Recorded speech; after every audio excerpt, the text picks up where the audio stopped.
الله 12 شهرا في كتاب الله يوم خلق السماوات والأرض منها 4 حرم.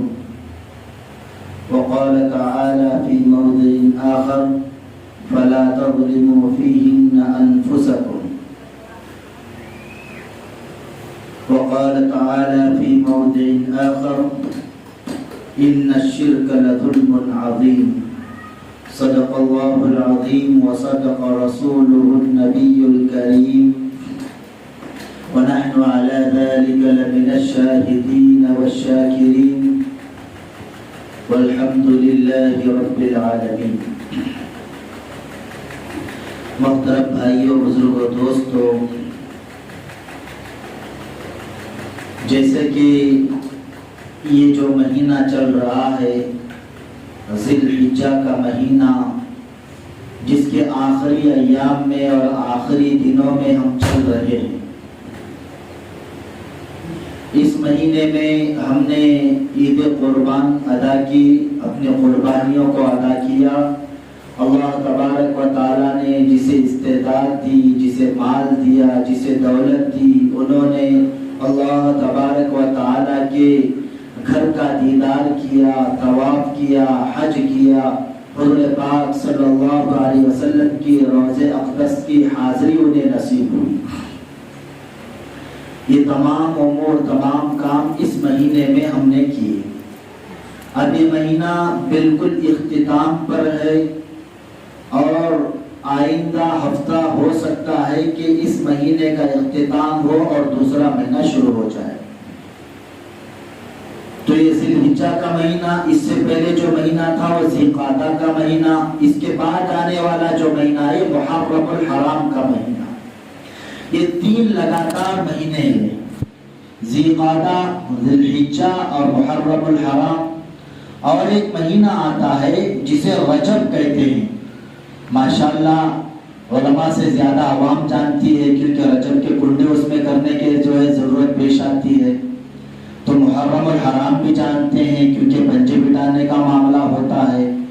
اگر زیادہ نہیں یاد ہوتے تو 2 مہینے ذی القعدہ اور ذی الحجہ. بہرحال یہ 4 مہینے، یوں تو 12 مہینے ہیں. قرآن میں اللہ نے کہا، میں نے آپ کو وہ آیت پڑھ کر سنائی، ان عدۃ الشہور عند اللہ 12 شہرا. اللہ فرماتے ہیں کہ اللہ کے نزدیک سال کے 12 مہینے ہیں جو اللہ تبارک و تعالیٰ نے مقرر فرمائے. اور فرمایا انہی 12 مہینوں میں سے 4 مہینے جس کے بارے میں اللہ نے فرمایا منہا 4 حرم. قرآن میں فرمایا کہ ان 12 مہینوں میں 4 مہینے ہیں جو حرمت والے، ادب والے اور عظمت والے مہینے ہیں.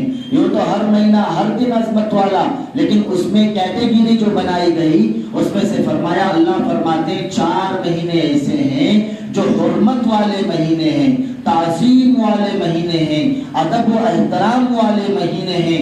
اسی لیے میں نے آپ کو یہ 4 مہینے گنائے، ذی القعدہ، ذی الحجہ، محرم اور رجب کا مہینہ. یہ 4 مہینے حرمت والے مہینے کہے جاتے ہیں.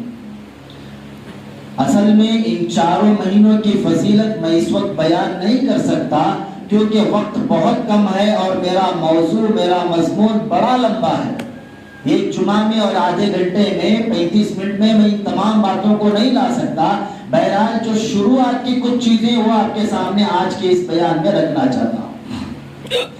تو اس کے بعد آنے والا جو مہینہ ہے محرم الحرام کا مہینہ ہے. لیکن ہم جانتے ہیں کہ ہر مہینہ کتنے دن کا ہوتا ہے؟ جی بولو، کتنے دن کا ہوتا ہے؟ 30 دن کا.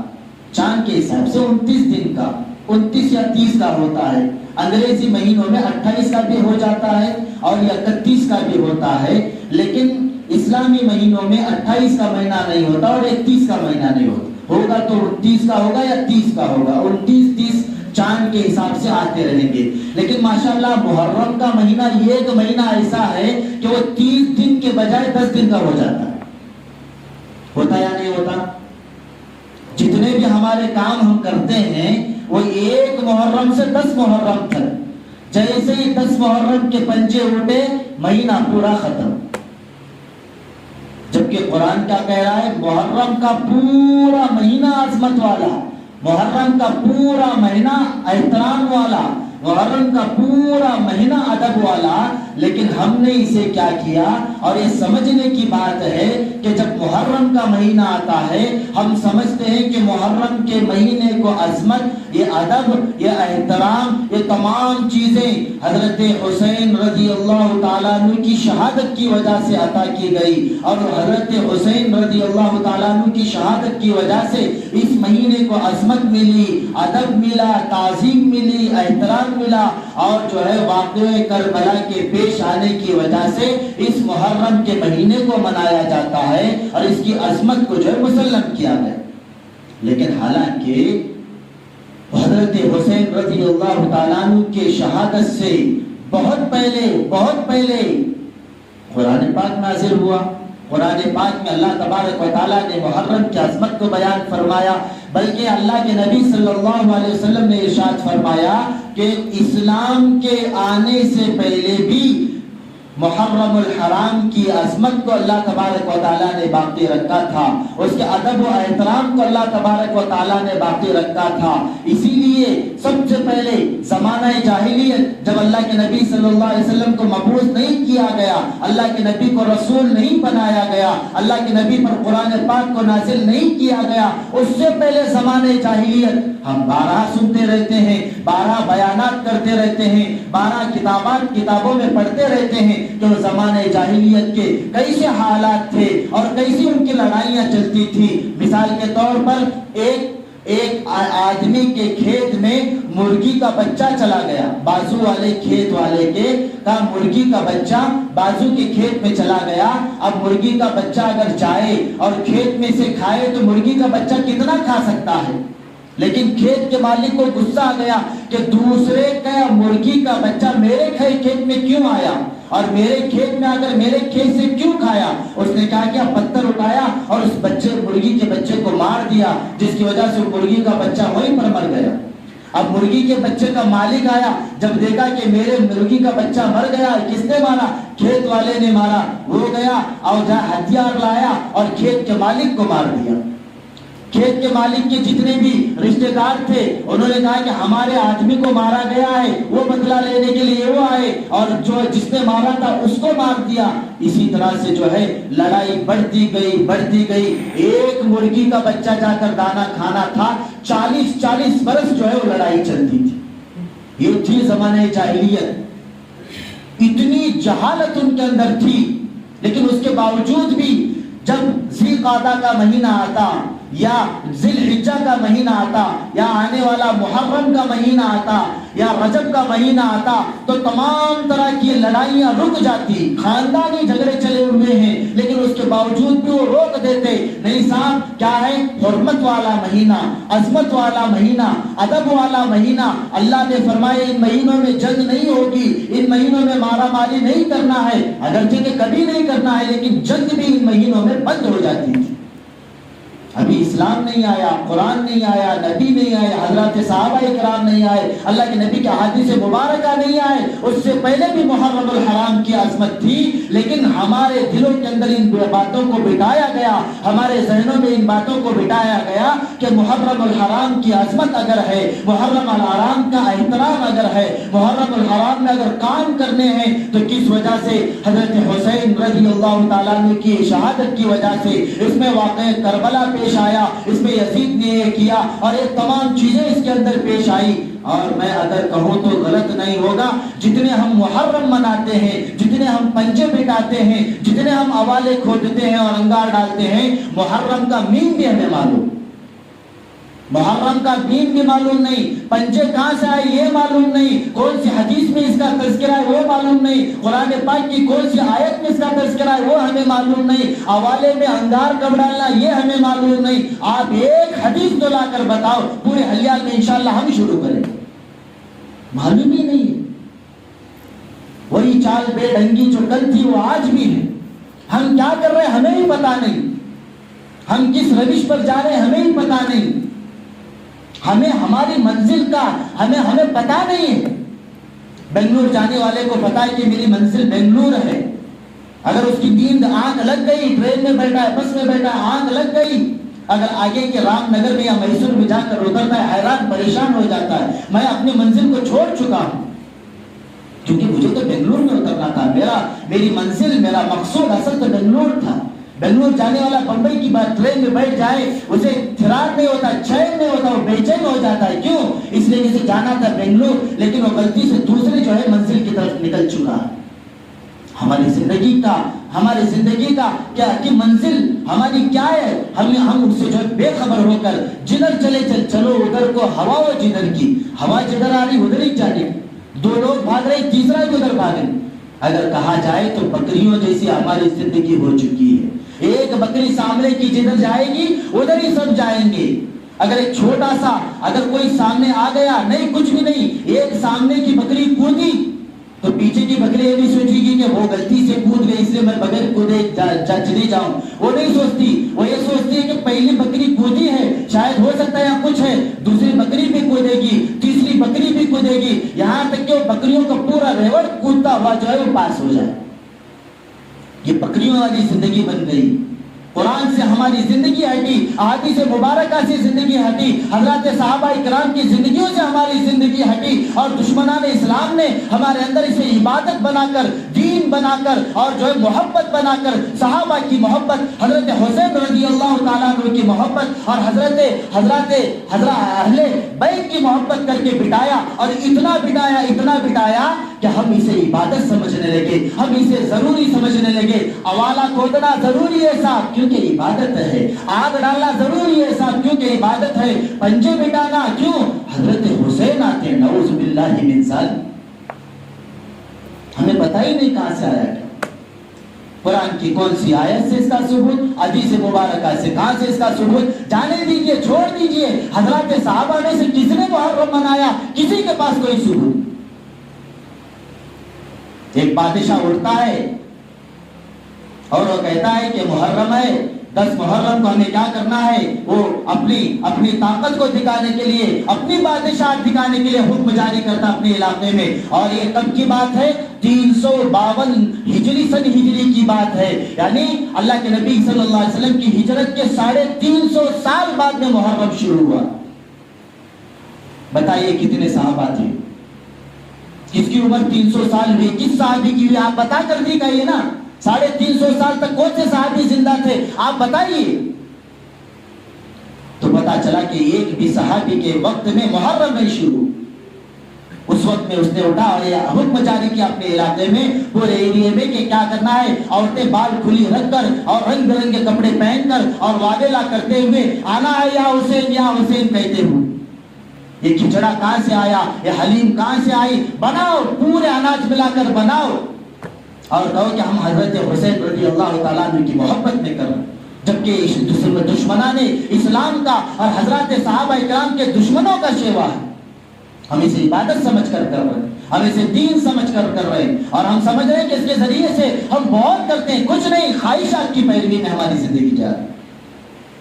نہ اسلام سے کوئی تعلق، نہ دین سے کوئی تعلق، نہ قرآن سے کوئی تعلق، نہ ان باتوں کا حدیث مبارکہ سے کوئی تعلق، نہ اللہ کے نبی سے اس کا کوئی تعلق، نہ اللہ کے نبی صلی اللہ علیہ وسلم کے نواسے حضرت حسین رضی اللہ تعالیٰ عنہ سے ان باتوں کا کوئی تعلق۔ جنہیں اپنے بینک بیلنسوں کو بنانا ہے، جنہیں اپنے جیبوں کو بھرنا ہے، جو اپنی روٹی کو سینکنے کی کوشش کرتے ہیں، امت بھاڑ میں جائے، ان کا ایمان تباہ ہوتا ہے تو ہو جائے، یہ برباد ہوتے ہیں تو ہو جائے، ان کی دنیا برباد ہوتی ہے تو کوئی حرج نہیں، ان کی آخرت برباد ہوتی ہے تو کوئی حرج نہیں۔ میرے جیب بھرنے چاہیے، نذرانے مجھے ملنے چاہیے، اور اتنی چیزیں مجھے ملنی چاہیے جس کی وجہ سے سال بھر کا میرا خرچ نکل جائے۔ امت تباہ ہوتی ہے تو ہو جائے۔ میرے محترم بزرگوں، دوستو، ان لوگوں نے لا کر ان تمام چیزوں کو ڈال دیا۔ آج ہم کہتے ہیں سب کریں گے، جماعت میں بھی جائیں گے، پنجے بھی بٹائیں گے، جب وقت آئے گا تو جماعت میں بھی جائیں گے، اجتماع میں بھی کریں گے، پنجے بھی اٹھا کر جائیں گے۔ اللہ کے بندو، دیکھو تو صحیح کہ اسلام ہم کیا کر رہے ہیں۔ ایک صحابی کا دشمن وہ کیسے جی سکتا ہے؟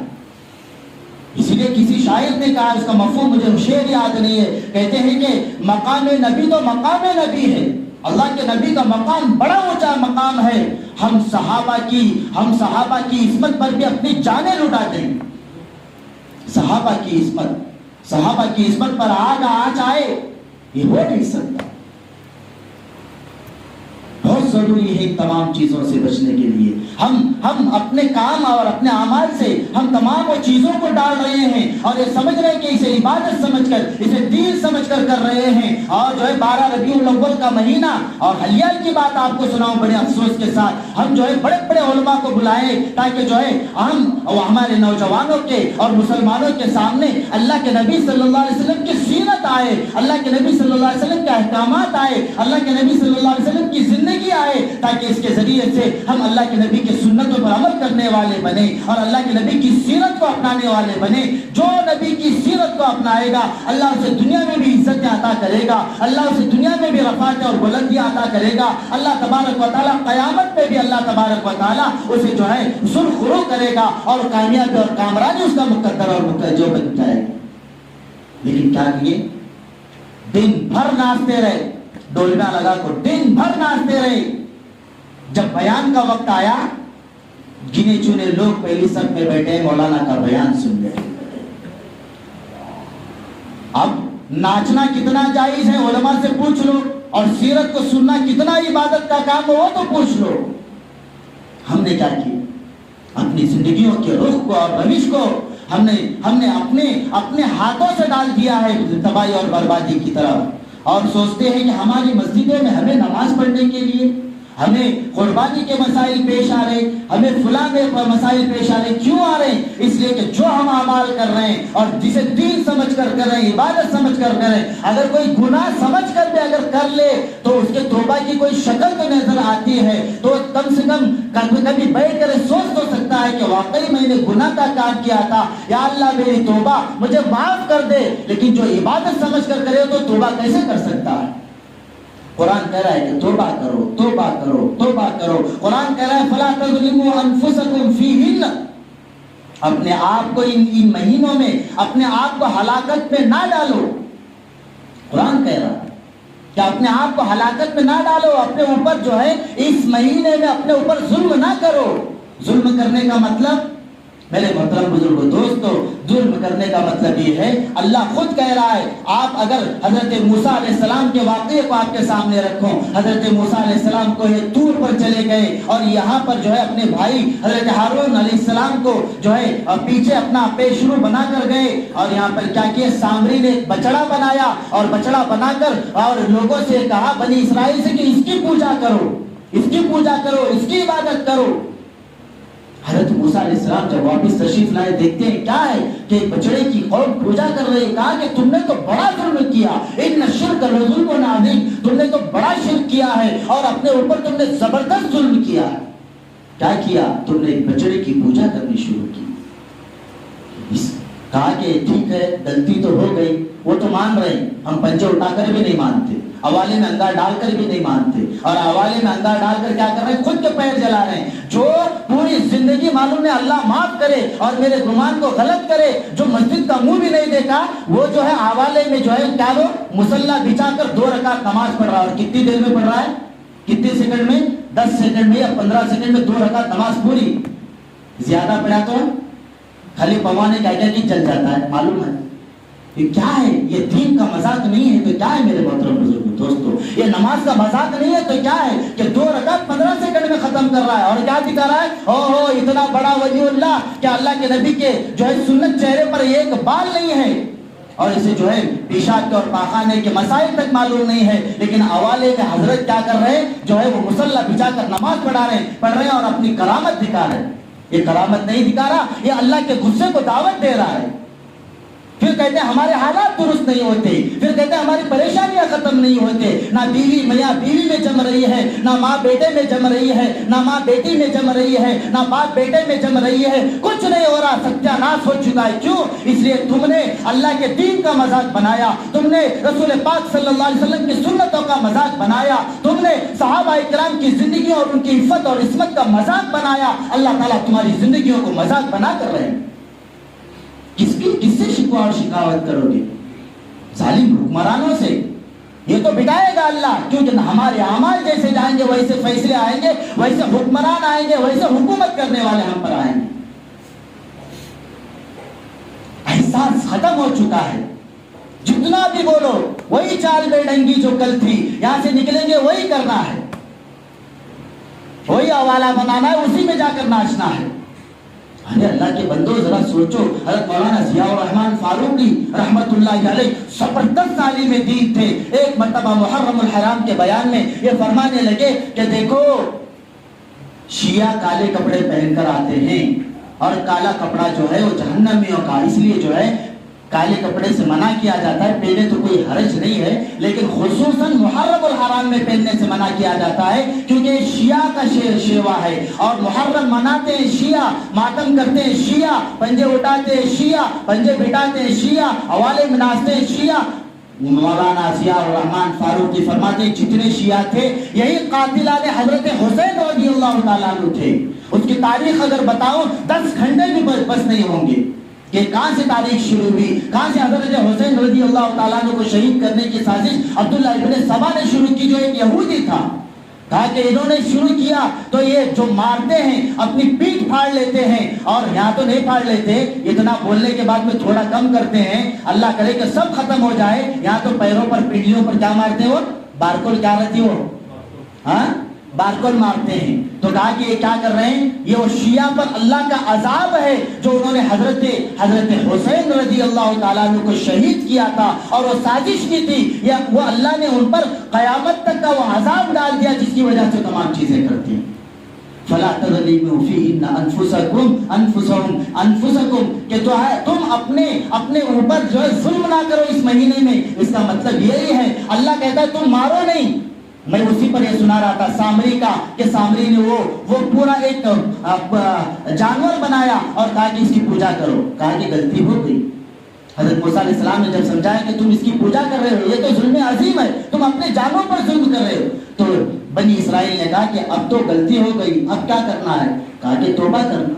کہا کہ کیسے توبہ کرنا، کیسے توبہ کرنا، وہ تو اللہ کو پوچھنا پڑے گا۔ کہا کہ اللہ سے پوچھ کر بتاؤ، ہم توبہ کرنے کے لیے تیار ہیں۔ تو فرمایا فَاقْتُلُوا أَنفُسَكُمْ، اللہ نے حکم جاری کیا کہ فَاقْتُلُوا أَنفُسَكُمْ، تم نے جو ظلم کیا ہے، تم نے اس کی پوجا کر کے جو ظلم کیا ہے، اس کے ذریعے اس کے بدلے تمہیں کیا کرنا پڑے گا، تمہیں توبہ کرنا پڑے گا۔ اور تمہاری توبہ کیا ہے، کہا کہ فَاقْتُلُوا أَنفُسَكُمْ، تم اپنے آپ کو ہلاک کر لو، تم اپنے آپ کو ختم کر لو، تمہاری جانیں دینی پڑے گی۔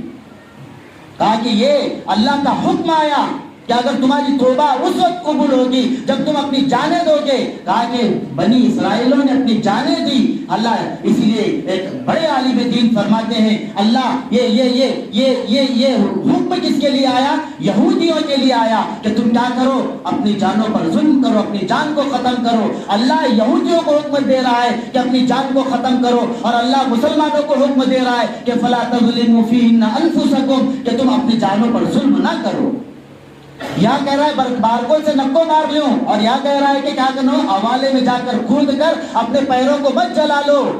یا اللہ یہ مسلمانوں کو حکم دے رہا ہے، اور وہاں پر وہ یہودیوں کو حکم دے رہا ہے تم کیا کرو، اپنے آپ کو قتل کرو۔ تو علماء فرماتے ہیں کہ اگر ہم نے ان تمام کاموں کو کر لیا تو پھر ہمارا عمل کیا بنے گا۔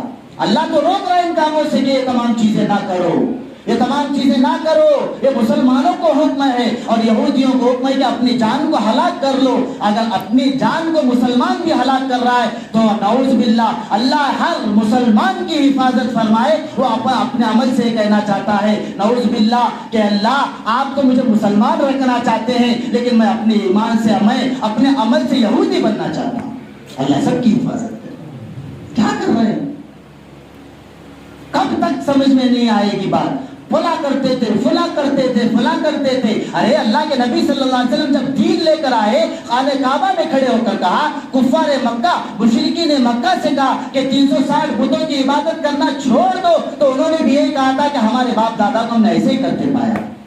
پنجے ہمارے باپ دادا بتاتے تھے، جی ابھی کے مولانا کو نکو کرو گے تو اللہ معاف کرے، ہماری بات میں اور ان کی بات میں کیا فرق ہے، آپ بتائیے نا۔ کہیں تو دیکھو کچھ نہ کچھ تو باتیں رکھنا چاہیے کہ کیا کر رہے ہیں ہم، ان تمام چیزوں سے کیا کر رہے ہیں۔ 360 52 ہجری میں جو ہے یہ پنجوں کو بٹانے کا اس وقت میں بھی نہیں تھا، تب یہ کہا کہ تھوڑا سا غم مناؤ. پھر اس کے بعد میں جیسا جیسا بڑھتا گیا نئے نئے ماڈل آتے گئے اور نئے نئے ماڈل آتے گئے اور جتنے کو اپنے جیب جتنی زیادہ بھرنے کی فکر تھی اس نے اتنا ہی بہترین بہترین چیزوں کو بنا کر رکھ دیا. میرے محترم بزرگ دوستو, آج ایک 5 روپے کا کپڑا لا کر 3 روپے کی لکڑی پتہ نہیں وہ کہاں پڑی تھی وہاں سے اٹھا کر لا کر اسے ایک جو ہے بٹایا جاتا ہے اور کہتے نعوذ باللہ اس کے اندر جو ہے اور جو جسے پیشاب کا ٹھکانہ نہیں, اس کی پاکی کا معاملہ نہیں ہے اور پتہ نہیں کبھی مسجد کا جو منہ دیکھا یا نہیں وہ پنجہ پکڑتا ہے تو اس کے اندر جو ہے حضرت حسین رضی اللہ تعالیٰ عنہ کی اور پتہ نہیں کیسے کیسے صحابی کی روح اس کے اندر آ جاتی ہے. کیا یہ روحوں کو کام نہیں ہے اس کے علاوہ؟ اور ایک ہی جگہ یہاں پر بھی وہ روح آ رہی ہے, اللہ میں بھی آ رہی ہے, دھارواڑ میں بھی آ رہی ہے, ڈانڈیلی میں بھی آ رہی ہے, ہبلی میں. ارے یہ حضرت حسین ہے, روحیں کتنی ہے بھائی یہ تو ہمیں بتا دو آپ. اور یہ پوری زندگی اور جو ہے پورا سال اپنے رزق اور روزی کے بارے میں جو دوسرے باباؤں کا چکر لگاتا ہے, دوسرے عاملوں کا چکر لگاتا ہے, کہیں سے تعویذ مل جائے تاکہ میرے روزی کا مسئلہ حل ہو جائے, کہیں سے کوئی لیمبو مل جائے کہ وہاں سے جو ہے میرے گھر کا مسئلہ حل ہو جائے. اب سب آ رہے اسی حضرت کو پوچھ رہے حضرت بتاؤ ہمارے گھر کا کیا حال ہے, ہمارے گھر کا کیا حال ہے, یہ پریشانی ہے ذرا بتاؤ. اور وہ پنجاب ہریاس والا سب بولتا کہتے اس سے زیادہ جہالت کی باتیں اور کیا ہوگی. اسی لیے جو بیٹھے ہوئے ہیں نا, جو اسلام کو ختم کرنے کے لیے جو دشمن ہم بیٹھے ہیں, ان سے زیادہ مسلمان جو ہے اسلام کو ختم کرنے کے پیچھے تلا ہوا ہے. RSS کے جو بیٹھے ہیں نا گھر پر, موہن بھاگوت سے پوچھ کر دیکھو, پچھلے اس سے پہلے بھی بتا چکا ہوں, آپ کے ذہن میں ہوگا. وہ یہی کہتا ہے کہ مسلمان پہلے ہندو تھے اب مسلمان بن گئے لیکن اعمال اب بھی نہیں چھوڑے. ہم ہندو ہو کر پیپل کے جھاڑ کا کیا کرتے ہیں, طواف کرتے ہیں اور ہم چکر لگاتے ہیں, درگاہ کے چکر لگاتے ہیں. فرق کیا ہے, یہاں پیپل کا جھاڑ ہے اور وہاں پر کیا ہے, درگاہ ہے, مزار ہے. اتنا ہی فرق ہو چکا ہے, اس سے زیادہ اور کیا ہے. ہم بھجن گاتے ہیں یا قوالیاں گاتے ہیں, تھوڑا سا فرق ہو گیا لیکن کر تو وہی رہے.